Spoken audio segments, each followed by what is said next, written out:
Previously on Gears. Time to talk cars with Spiky Man. How you doing, Spike, the car guy? Fine, thank you. How are you, Sasha? Good, thank you. How are you, Daisy? I don't care because you were horrible to me earlier. Twice When? within like 3 minutes. Daisy, why were you so horrible? Yeah, to you you? might as well. I'm Yeah, never good- horrible. good- Is my microphone on? No. Yes, of course it is. Not only are you horrible, you're deaf. Yeah. Spike, I always give you love. What are you talking about? Whoa, okay. It's just that, Well, it's that's a just little that bit you too walked much information. into the desk and it was really funny. Yeah, hysterical that I cracked my pelvis on this flipping health and safety. I've done that as well. Phew, man. Listen, speaking of health and safety, Yes. Spike Man, you've just driven through Johannesburg here, which seems to be a colossal weather about to happen. I must tell you something. I'm glad this feature will be over in the next 15 minutes because I'm going straight home. I'm not even going to try and chancing going anywhere because it looks like there is a mother of all storms about to hit Joburg. Yeah, so be aware of that. Mm-hmm. Okay, let's have a look at what we're talking about today. I got your notes from yesterday. They look very interesting Very stuff, interesting. eh? Yes. Yes. Where do you want to start? Well, let's start with the Dubai International Motor Show, which is next week. And amongst Audi bringing the same cars we saw at gyms and Porsche talking about their new hybrids and Hyundai bringing a new concept car. Range Rover have announced that they will be making available to various markets a new long wheelbase Range Rover. Yes, read about this Which yesterday. is now about 14 centimeters longer than the old one, which makes it even bigger. Very long. And they're also introducing an autobiography black edition, which they'll only be available, will only be delivered sort of this time next year. Yeah. But the autobiography edition will have all the usual kind of its own badging and its own lights at the front and its own special rear lights and whatever. But inside is where it's going to be pretty special because it's got 18-way electrically adjustable massaging seats in the back. Anyways, It's got in the back. two 10-inch screens for the rear passengers. It's got an electrically folding table for the rear passengers. It's got a chiller compartment. It's got a massage function for the seats. You can recline the rear seats. It's going to be fantastic. So I don't know how much they're going to ask for that car, considering the standard Range Rover now entry level is 1.4 million bucks. Yeah, but So that's for the Range Rover. that's for the Range Rover. That's what I'm saying. The entry level Range Rover is 1.4 million. I think it's a lot of car for that. I'm way out of my price range, but I gotta tell you, I think it's a lot of car for that money. Listen, the Range Rover to me still is. It's one of the best cars in the world, without a doubt. Just in Definitely. terms of, Definitely. if you take that 5-liter supercharged V8, you think what that thing can do. It performs like anything. It goes like stink. It can go anywhere, literally. And I know a lot of people think, oh, well, it's a big, soft, off-roader. And I've driven some Range Rovers in some amazing places, and they do. They're incredibly capable. And they're luxurious. They're Jesus, super properly. luxurious. So if you want to place your order, it won't be. I think the way they work autobiographies, they don't put them on the showroom floor. You have to pull one of the salesman aside and go, I want the autobiography. Yeah. Otherwise, I got to be honest. When we did Top Gear earlier this year, we had the autobiography. It was more for Jeremy, but I went in it a couple of times. It's just remarkable. it is a special car. It is amazing. And then you get the Range Rover Sport. Yes. Where as long as you 4'3", then you can fit in the back. How do they get that so wrong? The Range Rover Sport for me is a great marketing thing. It's let's make it a little bit kind of more sporty, even though it still weighs 2 tons or whatever.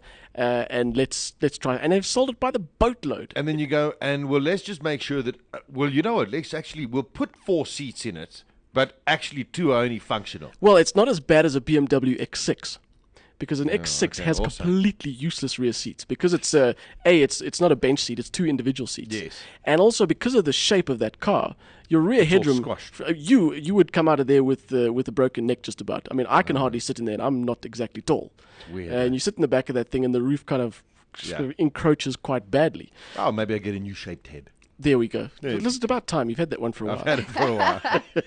All right, okay. Let's talk. Well, listen, I see you send me the audio, but I haven't loaded up. Yes, yeah, nice. No, I haven't loaded up, Yeah. but I'm going to load it up just now. And we'll listen to what the exhaust pipe sounds like. You must have been sad to give it back. I saw a grey one this morning. It's so, talking about the Jaguar F-Type, it's a special car. Really, really, really great car. And when Sasha plays the audio, eventually you'll hear what it sounds like on a very short run. Just going up and down through the gears and hearing how it pops and crackles and screams. And it's awesome. Unbelievable. The Fiat 500L. Yes. Now, this is a car I drove in Italy earlier this year. And it's now available in South Africa. They've confirmed the spec, they've confirmed the pricing, they've confirmed what the car will be about. And in case you haven't heard about the 500L, it's basically an MPV. And it's not just a bigger 500, it's a completely different car. It's not based on any kind of actual 500 that you might know. It looks a bit like a 500 from the front with the same cute little face and whatever. And there are some interior bits that are the same or similar. But the 500L is basically a big people mover. It's a big family car. And Fiat are going all out on the kind of educating people in the fact that it has got a lot of space inside, and it is actually very cleverly packaged, that car. The interior space, if you fold down the front passenger seat, which you can load up to something that's up to 2.4 meters long. It's fairly well spec'd, it's nicely finished, it's very comfortable, there's lots of glass, kind of like the old school Multipla. One of the options it's got is a 1.5 square meter glass roof. Which I think beautiful, I think is the biggest roof in its class, or something like that. And it's a very well thought out car, and it is. I don't know if it's going to be to everyone's taste, because it is kind of trying to make a big car cute, if you know what I mean. And I mean, I think it works. I think it brings across that 500 connection really well, and I think it looks really nice. But I'm not sure everyone's going to take to it as well as I have. I must be honest, I was so surprised at the size of it. And I think this is where a lot of people may be also going to sit there and say they know what the Fiat 500 looks like, and they're going to think, oh, well, they've just made a 500 with 4 doors. Believe me, it's like 2 500s. It is massive. Yeah, it's not a 500L with it's not like a station wagon 500. Yeah, it's a completely different car. It's a big bloody car. It is big. Yeah. It'll easily fit 5 people. The headroom, you can put 3 of you in the back, and there'll still be enough headroom. So it's a very, very nicely done car. And the engines we're going to get in this country are a 70 kilowatt 1.4, which is what I drove in Turin a couple of months ago. It's not the most potent engine in the world, especially for a car that size. Once you're up and running, it's fine, but it can be a little bit lethargic. Yes. And then there will be a 77 kilowatt 1.6 turbo diesel. Yeah. And your gearbox choice is a 6-speed manual. Pricing for the 1.4 entry level, that's called the Easy spec. I love the way they come up with the names for these things. It's Easy. The one's called are the ones that are called the Lounge. So the 1.4 Easy is 233 grand, and the entry level, the only diesel option you get is the Lounge. Spec at 288,000 rand. I've got the Fiat 500 Lounge. Lucky you, Daisy. It's so awesome. Is it super comfortable? Love it. Nice. Yeah, it's like a lounge. It's And it's got a sunroof. Yeah, I think they call it a moonroof, though. Oh, okay. All right. Now, Spike, let's get on to this. What you're currently driving at the moment. Yes. A company that I must say are being very, very aggressive in the marketplace. They're called GWM. GWM, which stands for Great Wall Motors. Great Wall Motor. Yeah. Great Wall. I'm driving the C20R, which is their little kind of compact SUV. All right. And GWM is a Chinese brand, just in case you might have been confused by the Great Wall part. Wall, yeah. Just in case. It's not German. It's not about that wall.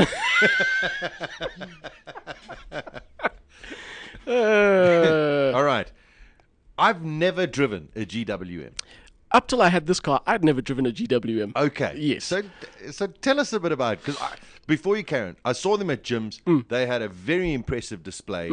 As I say, they're being very, very aggressive, and it seems their pricing is also very aggressive, but I really don't know much about GWM. GWM is, I don't have the figure to back it up, but I would say they are probably the biggest Chinese manufacturer in South Africa in terms of volume and in terms of sales, because you see more of them than anywhere else, and they have a much bigger presence, as you say, because they are being so aggressive. And the only other Chinese cars I'd driven before this one was a Geely. I'd driven 2 Geelys. Okay. One was horrendous, and the other one was slightly better. So when I got this thing, I was very interested to see because it's a Chinese car, so you have this kind of stigma. And because I'd driven the other two before that, I thought, well, let me see what it was like. And it is instantly impressive. Okay. It's a very, very different quality. It's a different take. It's a different kind of, I would say, different, what's the word, ethos if you want, and I hate that word, but it's a different way of approaching things. The only thing I can say is that a lot of their cars, this car particularly, and a few of the others as well, I had a GWM Florid behind me, which I think is a most unfortunate name. Yeah. Florid. And it's basically a Yaris ripoff. And this car, the C20R, if you look at it, straight away you think to yourself, oh, there's a Suzuki SX4, because it does look a lot like an SX4. Okay. The shape, the rear lights, a lot of the, there are a lot of elements that you think, well, it's not truly original. So from a design point of view, they still haven't got it right. It's an attractive car because they've added their little bits, and they've now got a German guy in charge of their styling. So hopefully they'll come up with more original designs as they go along.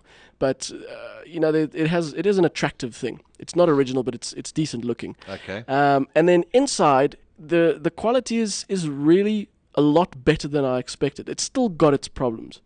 The cubbyhole, for example, doesn't close entirely properly because the little edges kind of looks like it's bent back, so it looks like it spent too much time in the sun. It's melted slightly. Mm-hmm.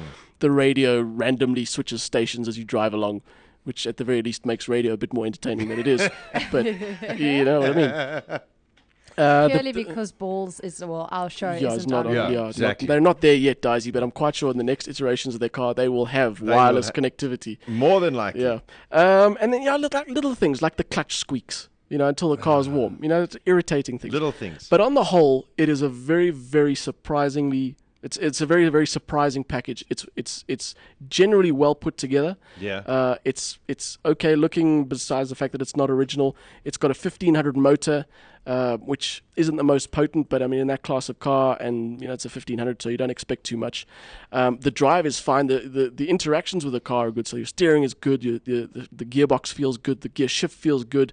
Nothing feels flimsy or over assisted, or it kind of engages with you a bit, which is really nice, and it's comfortable. And then the spec in this car that I've got is also very, very good. It's got remote controls on the steering wheel. It's got park distance control. It's got a USB port. It's got electric windows and mirrors. So it's very decently spec'd for 150 grand. And I think that's the thing that they're going with. They're able to produce these cars cheap, a lot cheaper than a lot of people. So they don't need to convince people of the value from a checklist point of view. They can say, well, it's got all these things, so therefore there's a bit of value. The only thing they need to convince people of is the fact that they are not fly-by-nights, which they're not. Sure. They're not going to disappear anywhere. And the other thing is that they have a measure of build quality. And I don't know exactly, but there are the usual sort of warranties. And I think the C20R that I'm driving now comes with a 3-year service plan as well. So they're backing themselves. Brilliant. Yeah. And I think they're taking away from a lot of the uncertainty in the market. And it is, all in all, it is an impressive little car. It's every bit as good as its competition. And for the money, I don't think you could do much better build, those little issues aside. I must say I'm actually very, very interested to go and actually look at this and drive this car, because also the one thing, GWM is very big in China. Yeah, they're massive. Yeah, so as you say, it's not a fly-by-night little company that's they've got huge backing behind them. So hopefully, as you say, quality will improve, and they'll just get better and better. Yep, it is, like I say, a very impressive little package. And then just one more thing before we get to what's on RPM. Do you know that the 2014 Jeep Grand Cherokee SRT won an award? It was named the SUV of the year. Do you know that? Guess which country? America. How did you guess? That's amazing. You're a genius. I'm so clever, aren't I? I was going to say, maybe I got the award for thirstiest car ever. Yes. No, it's Esquire magazine in the US voted it SUV of the year. Oh, well, there we go. How are we not unsurprised by that? All right, so what's coming up on the show? Tomorrow night, RPM, we have driving the new Renault Duster, which we spoke about, which is quite a little thing. The VW Golf GTI Cabriolet, which before you get excited about is the old Cabriolet, because they haven't come up with a new one yet, and they're still selling the old Cabriolet next to the new GTIs. I don't understand that, but that's the way they're doing it. Oh, I look forward to your comment on it. Yes, and also we are visiting the Ford Racing team at their factory in Maritzburg as they prepare for Dakar next year. Oh, brilliant. That'll be fun as well. Spike Man, always so much fun, always so interesting as well. Race home, because here comes some serious... I am out of here. And as confident as you've spoken about the GWM, I wouldn't want to be using it as a boat. No, there are very few cars that will manage to not sink. You know what I mean? That's for sure. All right, my man, you have a great week. And don't forget RPM TV tomorrow night on Super Sport. GearsOnBalls.co.za with Sasha Martinenko and Daisy Fensham.